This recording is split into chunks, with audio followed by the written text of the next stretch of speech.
St. John, like, what was the inspiration behind this character? Well, a few things. He's broken. So you saw from a couple of trailers that we've released that he's lost someone and it's scarred him in a way. And it's like Jeff would like to say, everybody loses people, in these kinds of end of the world scenarios. So what's particular about Deacon though is that he was an ex-member of an outlaw motorcycle club. And therefore, he has a love of the open road. He has a love of motorcycles. Yeah. There's a sense of brotherhood, and you can see that here in these scenes with him and his best friend, Boozer.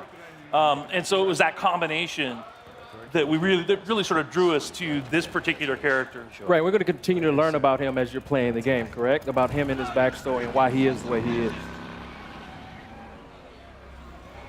I mean, the bike is very important, right, as well? Like, yeah, we almost consider the bike to be another character. Yeah.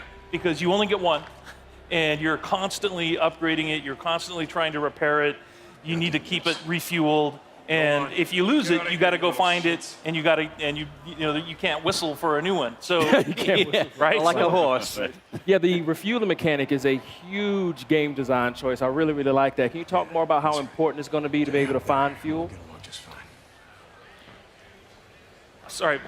So the refueling mechanic, and actually you have to find gas to keep your bike going. It's a mechanic we haven't really seen done to this extent before. Can you talk more about that and how it changes the gameplay?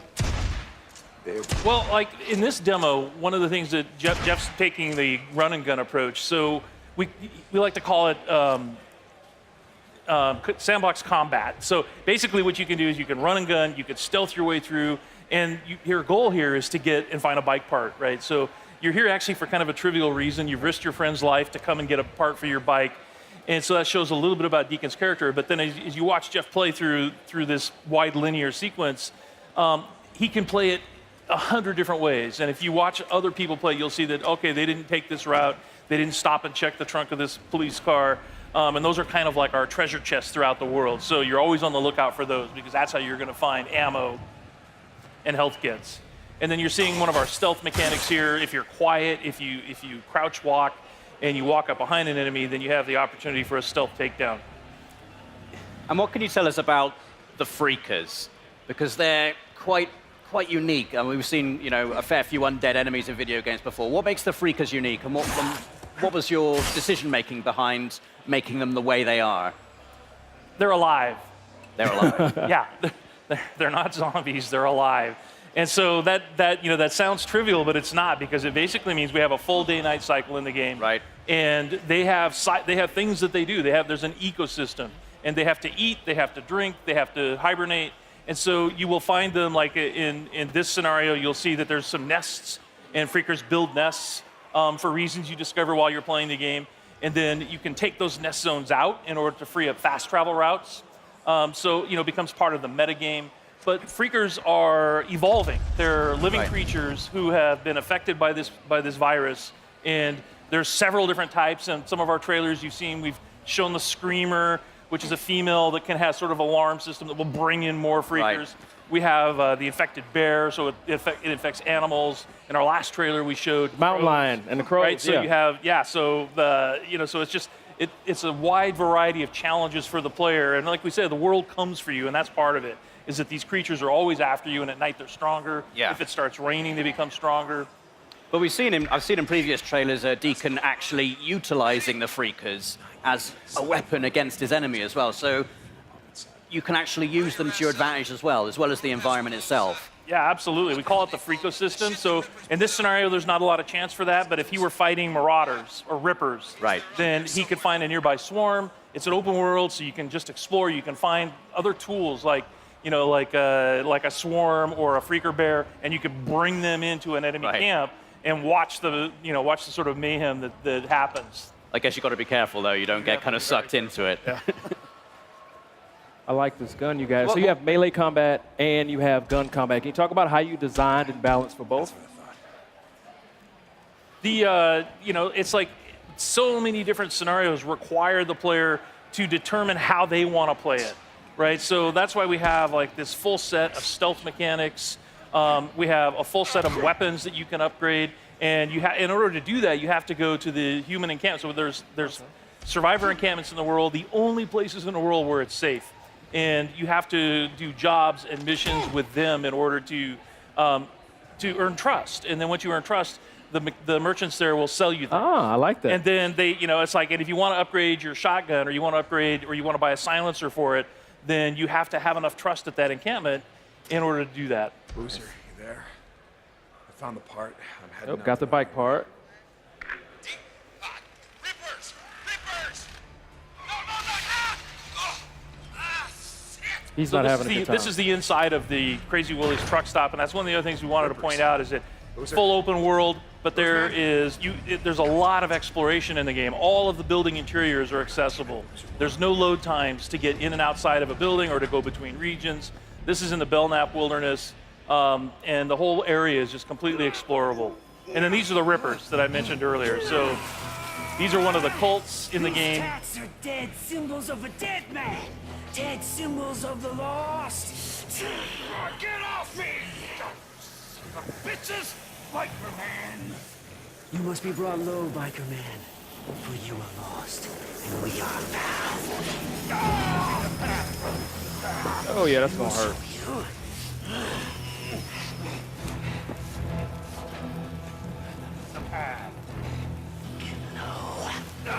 Get low! Low! So you can see they're not very friendly. No. You've talked about having freedom in terms of how you approach missions. So you can approach them stealthily. You can go in all guns blazing if you want to. What kind of freedom do you have in terms of the mission structure, in terms of the story? Sons of bitches, get off! Do you get to make story choices in the game, or is it like sort of like a linear narrative path you're going to be taking? Yeah, there's several key places where you have to choose what Deacon is going to do in a key situation. So we released a bunch of footage last month, and if you watch carefully, you'll see that there's a moment where Deacon has the choice to take a man's life or to force Boozer to do it. Right. And that will have an impact on Boozer's morale. So your best friend, how he feels about you, how he feels about. So you tried doing sort of a stealthy approach, and now you're just going to go in with a shotgun and blow him away.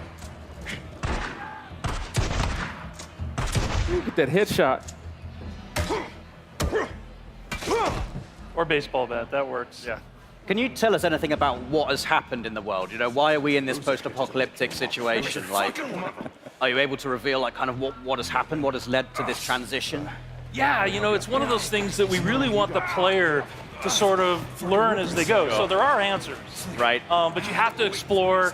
There's a, we've introduced this group called NERO, which is our National Emergency Response Organization. They're out in the world. They have these MMUs that you're trying to break into in order to get medical supplies. They're part of the story. And, obviously Deacon has lost somebody. We saw that in a trailer. That's part of the story. And as far as like the pandemic and the hordes that you run into constantly, these all sort of weave together to sort of explain how we got, to this place in this world. Cool. And all kinds of just visual, actual hardware upgrades, but a ton. You can really make it your own. Awesome. Well, John, Jeff, Chris, thank you so much.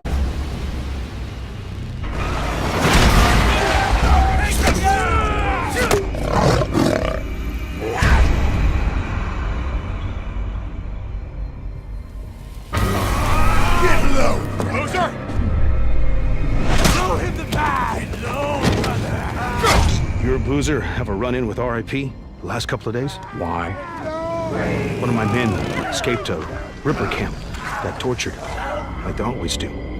But this time they kept asking me if you knew about it. 2 bikers, 2 men. The Ripper called them mongrels. If you ask me, you got a price on your head.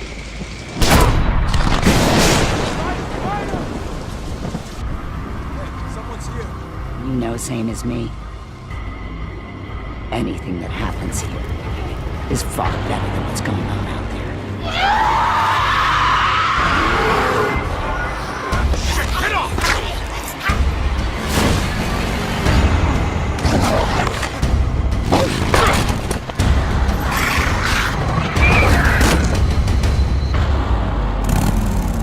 What the hell? Perfect. Just perfect.